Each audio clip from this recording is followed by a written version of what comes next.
नमस्कार दोस्तों, आज हम आपको इंडोनेशिया की एक भयानक महिला भूत की कहानी सुनाने जा रहे हैं जिसे कुंतिलानक कहा जाता है। यह कहानी प्रसव के दौरान मरने वाली महिलाओं की आत्माओं से जुड़ी है जो मनचाही संतान की प्राप्ति का अधूरा सपना लिए हुए क्रूरता और डर का प्रतीक बन गई है।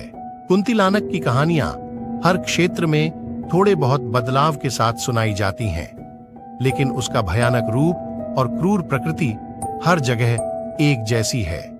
आइए इस खौफनाक किंवदंती के बारे में गहराई से जानने का प्रयास करें।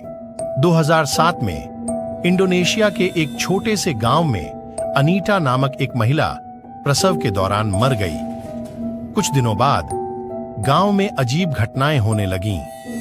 छोटे बच्चे अक्सर रोते हुए उठते थे और उन्हें ऐसा लगता था कि कोई उन्हें देख रहा है। कुंतिलानक को एक लंबी दुबली महिला के रूप में चित्रित किया जाता है जिसके शरीर पर सफेद कपड़े लिपटे होते हैं। ये कपड़े अक्सर उसके खून से सने हुए माने जाते हैं जो प्रसव के दौरान हुई जटिलताओं का प्रतीक है। उसके लंबे घने बाल काले और रूखे होते हैं जो उसके चेहरे को ढक लेते हैं। कुछ कहानियों में तो उसे बिना सिर वाली आत्मा के रूप में भी बताया जाता है जिसके हाथों में उसका कटा हुआ सिर लटका होता है। कुंतिलानक की सबसे भयानक विशेषता उसकी आंखें हैं। ये आंखें चमकती हुई लाल या पीली बताई जाती हैं जो अंधेरे में भी आसानी से दिखाई देती हैं।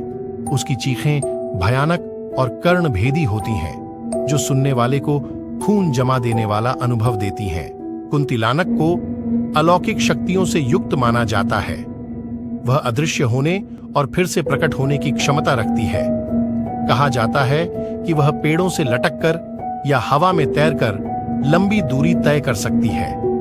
उसकी गति भी बहुत तेज होती है जिससे उससे बचना लगभग असंभव हो जाता है।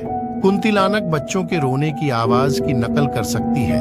यह भ्रामक आवाज असहाय माता पिता को अपनी ओर खींचने के लिए इस्तेमाल किया जाता है। एक बार जब कोई माँ या पिता उसकी नकल वाली आवाज पर आते हैं तो कुंतिलानक उन पर हमला कर देती है। कहानियों के अनुसार कुंतिलानक अपने लंबे बालों का इस्तेमाल शिकार को फंसाने के लिए करती है। वह अपने बालों को किसी जाल की तरह फैला देती है और असहाय शिकार को उसमें जकड़ लेती है। इसके बाद वह अपने शिकार को कमजोर बना देती है या उसका अपहरण कर लेती है। कुंतिलानक का मुख्य शिकार छोटे बच्चे होते हैं, खासकर नवजात शिशु। ऐसा माना जाता है कि वह इन बच्चों की जीवन शक्ति को चुरा लेती है जिससे वे बीमार पड़ जाते हैं या उनकी मृत्यु हो जाती है। कुछ कहानियों में यह भी कहा जाता है कि वह इन बच्चों का अपहरण करके उन्हें अपने बच्चों के रूप में पालती है। कभी-कभी कुंतिलानक गर्भवती महिलाओं को भी अपना शिकार बना लेती है। गांव के बुजुर्गों ने अनीता की आत्मा को शांत करने के लिए कई तरीके सुझाए।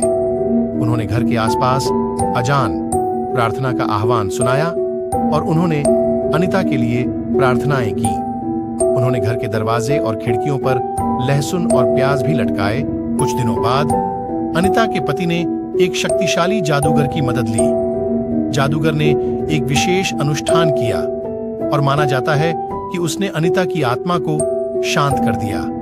कुंतिलानक सिर्फ एक डरावनी किंवदंती नहीं है, ये इंडोनेशियाई संस्कृति में गहरे बैठी हुई एक डर का प्रतीक है।